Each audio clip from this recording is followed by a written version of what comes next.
Welcome back to my YouTube channel Ojas academy.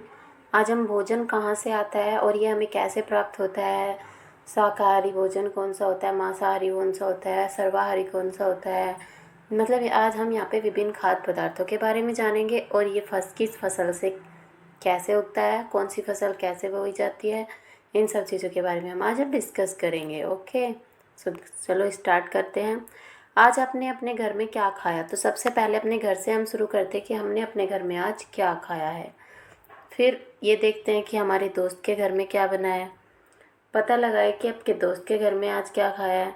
क्या आपने कल और आज एक ही प्रकार का आहार लिया? तो हम देखेंगे कि हम देखते हैं कि हर रोज़ कुछ ना कुछ डिफरेंट बनता है। जैसे किसी के घर में आज आलू बनी है तो शाम को दाल बनेगी, सुबह कुछ और बनेगा, नेक्स्ट नाइट कुछ और बनेगा। आपके दोस्त के घर में हो सकता है कि जो आपके घर में बना है वो आपके दोस्त के घर में भी बन सकता है उसी टाइम उसी दिन। बट आपके घर में भी और आपके दोस्त के घर में भी अगर अवेलेबल है तो हर बार कुछ ना कुछ डिफरेंट बनेगा। विभिन्न खाद्य पदार्थ क्रियाकलाप। फर्स्ट, विद्यालय में अपने दोस्तों से उन खाद्य पदार्थों की जानकारी प्राप्त करिए जो पूरे दिन में खाते हैं। यानी कि आपके जो दोस्त हैं, जितने भी दोस्त हैं, उनसे बात करें और पता करें कि उनके घर में क्या क्या सब्जियां बनी हैं, क्या क्या बना है आजकल, और उनके नाम यहाँ पे लिखे और फिर उनके घर में उन्होंने आज क्या खाया वो सब यहाँ पे लिखे। फिर क्या करते हैं हम अपने भोजन में अपने भोजन में अनेक प्रकार की चीज़ें खाते हैं और खाने की ये सभी चीज़ें किससे बनी है। पके चावल के बारे में सोचो, हम कच्चा चावल कहाँ से लाते हैं, कच्चे चावल के बारे में सोचो। कच्चा चावल लेते हैं, उसे पानी में उबालते हैं, यानी कि यहाँ आप देखेंगे कि जो पका हुआ चावल है वो कैसे बनता है। सबसे पहले पानी लेंगे, पानी को गैस पे रखेंगे, उसको उबालेंगे, उसमें फिर चावल डालेंगे, फिर हमारा चावल में उबाल आ जाता है तो वह हमारे चावल बन जाते हैं। इसे तैयार करने में हमें दो पदार्थ यानी दो संघटकों की ज़रूरत होती है, चावल और पानी की। दूसरे और कुछ भोजन तैयार करने में हमें संघटकों की आवश्यकता होती है। तो देखते हैं सब्जी बनाने में क्या क्या चीज़ की ज़रूरत होती है। सब्जी बनाने के लिए हमें पानी, तेल, नमक, हल्दी, जीरा, एंड मिर्ची, टमाटर, इन सब चीज़ों की ज़रूरत पड़ती है। सेकेंड क्रियाकलाप क्या कहता है? सारणी 1.1 में सूचीबद्ध कुछ पदार्थों को छाटिए और अपने दोस्तों तथा घर में चर्चा करके जानकारी प्राप्त कीजिए कि इनको बनाने के लिए कौन कौन सी सामग्री चाहिए। इनको सारणी 1.2 में सूचीबद्ध कीजिए। वस्तु का नाम और उसमें प्रयुक्त कच्ची सामग्री कौन कौन सी जरूरी होती है। तो यहाँ पे खाद्य पदार्थ जैसे कि रोटी, यानी कि रोटी को हम चपाती भी बोलते हैं। तो रोटी को बनाने के लिए क्या क्या ज़रूरत पड़ती है? आटा, पानी। दाल को बनाने के लिए कच्ची दाल, जल, नमक, तेल, मसाले, घी, ये सब चीज़ें ज़रूरत पड़ती है। इसी तरह से आप जितना लंबी लिस्ट चाहे बना सकते हैं, पर आपको पता होना चाहिए कि कौन सी चीज़ किस से बनी है, वो भी हमें लिस्ट में लिखना है। हमने क्या देखा? कक्षा में चर्चा कीजिए कि क्या हम विभिन्न व्यंजनों में कुछ संघटक समान रूप से प्रयुक्त करते हैं। अच्छा, ये संघटक कहाँ से मिलते हैं? जैसे कि हर सब्जी को बनाने के लिए हमें तेल, घी, नमक, हल्दी, मिर्ची, इन सब चीज़ों की ज़रूरत पड़ती है। कोई भी सब्ज़ी इनके बिना नहीं बनती है। तो अब आप ये पता करें कि ये सब सामान आता कहाँ से है। निश्चित रूप से पौधों से ही आता है। गेहूँ और चावल का क्या स्रोत है? धान का क्या स्रोत है? इनकी खेती क्या है? ये सब चीज़ें कहाँ से आती है? ये सब चीज़ें भी पौधों से आती हैं। कुछ अन्य पदार्थ जैसे दूध, अंडा, मुर्गा, मछली, झींगा, मांस आदि हमें जंतुओं से प्राप्त होते हैं। तो क्रियाकलाप थर्ड में क्या है? आइए हम पूर्व सूचीबद्ध खाद्य पदार्थ एवं उनके संघटक के स्रोत जानने का प्रयास करते हैं। तो कुछ उदाहरण 1.3 में दिए हुए हैं और कुछ उदाहरण इस सूची में जोड़िए। इसके रिक्त स्थानों की पूर्ति कीजिए। तो ये कौन सी फसल है भाई? सबसे पहले आप मुझे बताएं। ये है हमारी धान की फसल। धान की फसल कैसे होती है? धान की फसल के लिए सबसे पहले पौध बोई जाती है और धान की फसल सबको पता है कि जहाँ पे ज़्यादा पानी अवेलेबल होगा धान की फसल वहीं पे ही उगाई जा सकती है, क्योंकि पानी में खड़े होकर हम पौध को लगाते हैं तभी लाइन से, और फिर वो बड़े होकर धान की फसल बन जाती है। ओके, अब हम देखते हैं खाद्य व्यंजन संघटक। ये क्या है? फल फूल। ये कहाँ से मिलता है? पौधों से। ये क्या है? दाल। ये ये भी पौधों से। मुर्गा अंडा जंतु से। तो खाद्य मद इडली, इडली किससे बनती है? चावल से बनती है, उड़द की दाल से बनती है, नमक से बनती है। क्या है इसका स्रोत? पौधा यानी कि पादप। पादप को ही हम पौधा बोलते हैं। चिकन करी चिकन से बनती है। मसाला तेल, ये क्या है? जंतु है। यानी कि मसाला किससे मिलता है? पौधों से मिलता है। चिकन किससे मिलता है? जंतु से मिलता है। तेल घी भी पौधों से मिलता है। इसलिए दोनों चीज़ों की, दो चीज़ इसके स्रोत है, जंतु भी है और पौधे भी। खीर दूध से बनती है, चावल से बनती है, चीनी से बनती है। दूध जंतु का स्रोत है और पौधों से चावल और चीनी मिलती है। ओके। चीनी कैसे बनती है? गन्ने से बनती है। गन्ना कहाँ से आता है?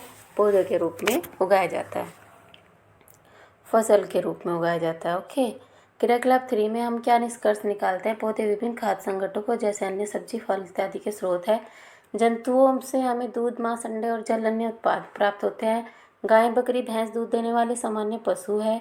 दूध एवं विभिन्न दुग्ध उत्पाद जैसे मक्खन क्रीम घी पनीर दही उपयोग संसार के प्रत्येक क्षेत्र में किया जाता है। यानी कि इन सब चीज़ों का उपयोग पूरे वर्ल्ड में हर जगह पे किया जाता है, क्योंकि दूध की सबसे ज़्यादा ज़रूरत होती है चाय बनाने के लिए। दूध से खीर बनती है, दूध भी पीते हैं लोग। दूध से दही बनती है, दूध से मक्खन बनता है, दूध से पनीर बनता है, दूध से क्रीम बनती है, दूध से घी बनता है। ये सब चीज़ें दूध से बनती है। तो भोजन के रूप में पौधों के भाग और जंतु उत्पाद। भोजन के रूप में किस पौधे का कौन सा भाग खाया जाता है? पौधे हमारे भोजन का एक मुख्य स्रोत है। हम पौधे कौन से भाग का उपयोग खाद्य पदार्थ के रूप में करते हैं? हम पत्तियां वाले अनेक सब्जियां खाते हैं। कुछ पौधे फलों को भोजन के रूप में खाते हैं। कभी हम जड़, कभी तना, कभी पुष्प, इन सब चीज़ों को हम खाते हैं। तो आप बताइए तने के रूप में कौन कौन सी सब्जियां होती है? मूली, आलू,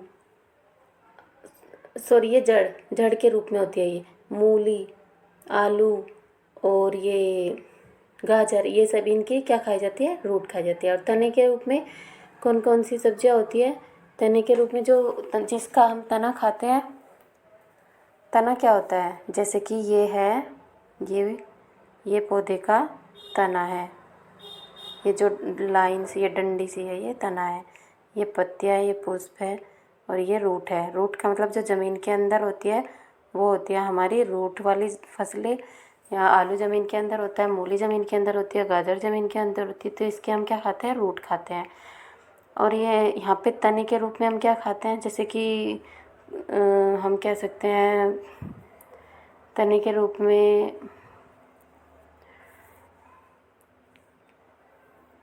कुछ, जैसे कि मसाले में कुछ मसाले तने के होते हैं, जो तने जैसे कि दालचीनी, ये तने के रूप में पाया जाता है। और फल जैसे कि बैंगन, ये फल के रूप में उगाया जाता है। पुष्प के रूप में कौन सी फसल होती है? कौन सी सब्जी पुष्प के रूप में उगाई जाती है? गोभी एंड और भी बहुत सारी सब्जियां होती है। ये सब हम किसी का तना खा। पत्तियाँ के रूप में क्या खाते हैं? हम पालक खाते हैं, साग खाते हैं। इस तरह से हम कह सकते हैं कि पहले जानना चाहते हैं कि हम भोजन के रूप में खाते हैं। कभी सीताफल, काशी के फल के फूलों का चावल की पिट्ठी में डुबोकर व तलकर पकौड़ी बनाकर खाया जाता है। एंड कुछ पौधों के 2 या 2 से अधिक भाग खाने योग्य होते हैं। उदाहरण के लिए सरसों के बीज भी खाए जाते हैं। सरसों से तेल भी बनाया जाता है। सरसों की पत्तियों का साग भी बनाया जाता है। जैसे कि केले के पत्ते भी खाए जाते हैं। केले के फल भी खाए जाते हैं। केला फल में भी खाया जाता है। और केले के तने का भी हम खाने में यूज़ कर सकते हैं, जिन्हें हम भोजन के रूप में लेते हैं। क्रियाकलाप 4 क्या कहता है? सारणी 1.3 में सूचीबद्ध सभी खाद्य सामग्रियाँ संगठकों को छांटना है। तो खाद्य पदार्थ के मुख्य स्रोत बैंगन का भरता, बैंगन मिर्च मसाले अन्य, ये सब इसके स्रोत है। तेल मूंगफली सरसों सोयाबीन, ये सब पौधों से प्राप्त होता है। फल, ये पौधे का कौन सा भाग है? फल है और बीज। सेकंड आप इसमें लिखिए और थर्ड लिखिए जो भी आप जानते हो। अब क्रियाकलाप 5 क्या कहते हैं? मूंग अथवा चने के कुछ सूखे बीज लीजिए। अब इनमें से कुछ बीजों को जल से भरे पात्र में, यानी कि देखो जैसे कि ये क्या है? ये है साबुत मूंग। इसको जब हम पानी में भिगोते हैं तो ये क्या हो जाती है? फूल के इनमें अंकुर फूट जाते हैं। ये वाइट वाइट ये फूली हुई दाल है, ये बिना फूली दाल है। तो फूल के इसमें अंकुर फूट जाते हैं तो इसके बीज बाहर निकल आते हैं। यदि हाँ तो बीज अंकुरित हो गए हैं, यदि नहीं तो बीजों का पानी में धोए, पानी निकाल दें और गीले कपड़े में ढककर अगले दिन के लिए छोड़ दें। एक रात के लिए भिगो कर देखें, अगर उसमें अंकुरित निकल जाते हैं तो ठीक है, अदरवाइज इसको पानी गीले कपड़े में भिगो कर रख दें अगले दिन के लिए पानी निकाल कर, तो ये पक्का अंकुरित हो जाएंगे। ओके, आप जानते हैं कि शहद कहाँ से प्राप्त होता है? चना भी एक ऐसा ही है, इसको भिगोएंगे तो इसमें अंकुरित इसमें भी ये वाइट वाइट है अंकुरित हो जाते हैं चना जो है। तो कहाँ से हमें शहद कहाँ से मिलता है? मधुमक्खी के छत्ते से मिलता है, जहाँ बहुत सी मधुमक्खियाँ भिनभिनाया करती हैं। मधुमक्खियाँ फूलों के रस को लाती है और उसमें छोड़ के शहद बनाती है। मधुमक्खियों के इस मकरखंड का भंडारण कर लेते हैं ताकि पूरे वर्ष इसका उपयोग किया जा सके। हम ऐसे छत्तों में मधुमक्खियों द्वारा भंडारित भोजन को शहद के रूप में उपयोग करते हैं। यानी कि मधुमक्खियाँ फूलों का रस लाती है तो अपना भोजन इकट्ठा करती है, जो हमारे लिए शहद का काम करती है। उनके इस भोजन को हम शहद बोलते हैं। क्रियाकलाप 6 क्या कहता है? सारणी 1.5 अनेक जंतुओं के नाम लिखे, उनमें से कुछ जंतुओं द्वारा खाए जाने वाले भोजन भी लिखे सारणी में, जैसे कि भैंस क्या खाती है? घास, खल, भूसा, अनाज, पत्ती। बिल्ली क्या खाते हैं? छोटे जंतु, पक्षी, दूध, दही, छाछ, ये सब बिल्ली खाती है। चूहा क्या खाता है? दाने, गेहूँ, चावल, रोटी, ये सब चूहा खाता है। शेर क्या खाता है? शेर तो भाई इंसानों को भी खा जाते हैं, और तो क्या नहीं खाएंगे। बाघ भी ऐसे ही। मकड़ी छोटे छोटे कीड़े खाती है। छिपकली छोटे छोटे कीड़े खाती है। गाय शाकाहारी होती हैं, क्या खाती है? घास फूस। जो भी भैंस खाती है वो सब गाय खाती है। मनुष्य तो सब आजकल तो मनुष्य को ही खा जाते हैं। तो मनुष्य क्या क्या खाते हैं? चिकन, मतलब मांस भी खाते हैं, और कुछ लोग तो मांसाहारी होते हैं जो वो मांस भी खाते हैं। जो लोग शाकाहारी होते हैं वो मांस नहीं खाते हैं, वो फल फ्रूट पेड़ पौधे यही सब खाते हैं। जो सर्वाहारी होते हैं वो दोनों चीज़ें खाते हैं। तो तितली, कौवा, अन्य ये सब जो भी खाते हैं वो इसमें आप लिख लेना। फिर से सारणी 1.5 में देखिए, और जंतुओं को 3 वर्गों में विभाजित कीजिए। पहले वर्ग में केवल उन जंतुओं के नाम लिखिए जो केवल पौधे, यानी कि एक वर्ग में तो उन जंतुओं के नाम लिखो जो सिर्फ शाकाहारी है, दूसरे वर्ग में मांसाहारी जंतुओं के नाम लिखो, और तीसरे वर्ग में सर्वाहारी जंतुओं के नाम लिखो। अभी मैंने बताया शाकाहारी क्या होते हैं? जो मांस खाते हैं। शाकाहारी जो मांस नहीं खाते हैं। मांसाहारी जो मांस खाते हैं, और सर्वाहारी जो दोनों चीज़ें खाते हैं, मांस भी और पेड़ फूल पत्तियाँ भी। नाव 1.6 शाकाहारी, मांसाहारी, सर्वाहारी। कौन से पशु जो है शाकाहारी है, यहाँ पे लिखना है। कौन से मांसाहारी है, और यहाँ पे सर्वाहारी कौन से हैं, तो आप देखकर लिख लेना। हम जानते हैं कि हमें बहुत से लोग ऐसे भी जिन्हें पर्याप्त भोजन नहीं मिलता है। हम ऐसे उपाय खोजने की आवश्यकता है जिनके द्वारा देश में अधिक से अधिक खाद्य उत्पादन किया जा सके। यहाँ प्राय पर्याप्त नहीं होगा, यही पर्याप्त नहीं होगा, बल्कि हमें ऐसे उपाय खोजने चाहिए जिनसे यह सुनिश्चित हो कि यह भोजन हम में से प्रत्येक को आसानी से उपलब्ध हो सके।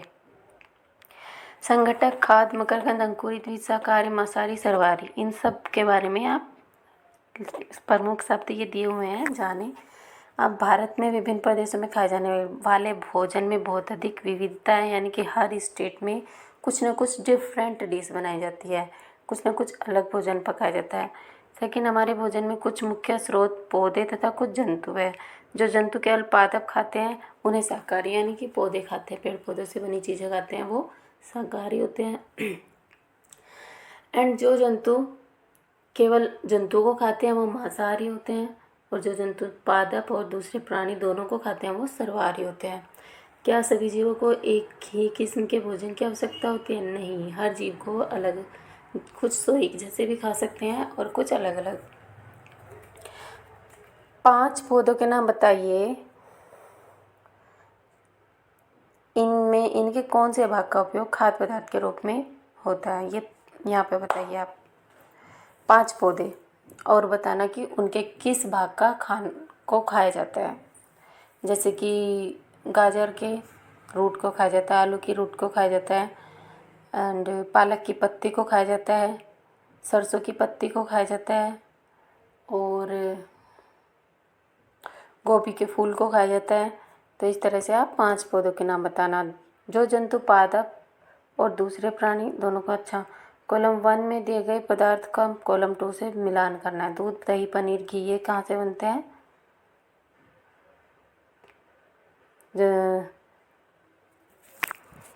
दूध, दही, पनीर, घी सभी क्या है? जंतु उत्पाद है। पालक, फूलगोभी, गाजर क्या है? पादप। शेर एवं बाघ दूसरे जंतुओं को खाते हैं। शाकाहारी सब ये पालक, फूलगोभी और गाजर क्या है? ये सब्जियां हैं। 1 मिनट, ये सब यहाँ पे देखिए, ये है जंतु, ये है सब्जियां, एंड ये है शेर और बाघ दूसरे जंतुओं को खाते हैं। शाकाहारी पादप एवं पादप उत्पाद खाते हैं जो शाकाहारी होते हैं। नाउ क्वेश्चन नंबर 4 कहता है दिए गए शब्दों में रिक्त स्थानों की पूर्ति करना है। तो आपने अभी सारा बुक पढ़ा, सारा लेसन पढ़ा, सॉरी। तो आप देखिए और बताइए कि कौन से रिक्त स्थान में क्या आएगा। बाघ एक क्या है? मांसाहारी है क्योंकि वो मांस खाता है। हिरण क्या है? पादप खाता है तो शाकाहारी है। तोता केवल क्या खाता है? पादप खाता है। जो दूध हम पीते हुए प्राय गाय, भैंस और बकरी से आता है, इसलिए यह क्या है? जंतु उत्पाद। हमें चीनी कहाँ से मिलती है? गन्ना से मिलती है। तो ये आपने पढ़ा, आई होप समझ में आया होगा। अगर नहीं आया तो कमेंट बॉक्स में लिखें और इसे रिवाइज करें। नेक्स्ट हम साइंस का चैप्टर पढ़ेंगे कल। तब तक के लिए जय हिंद, जय Bharat. If like, share and subscribe please. ये मेरे मोटिवेशन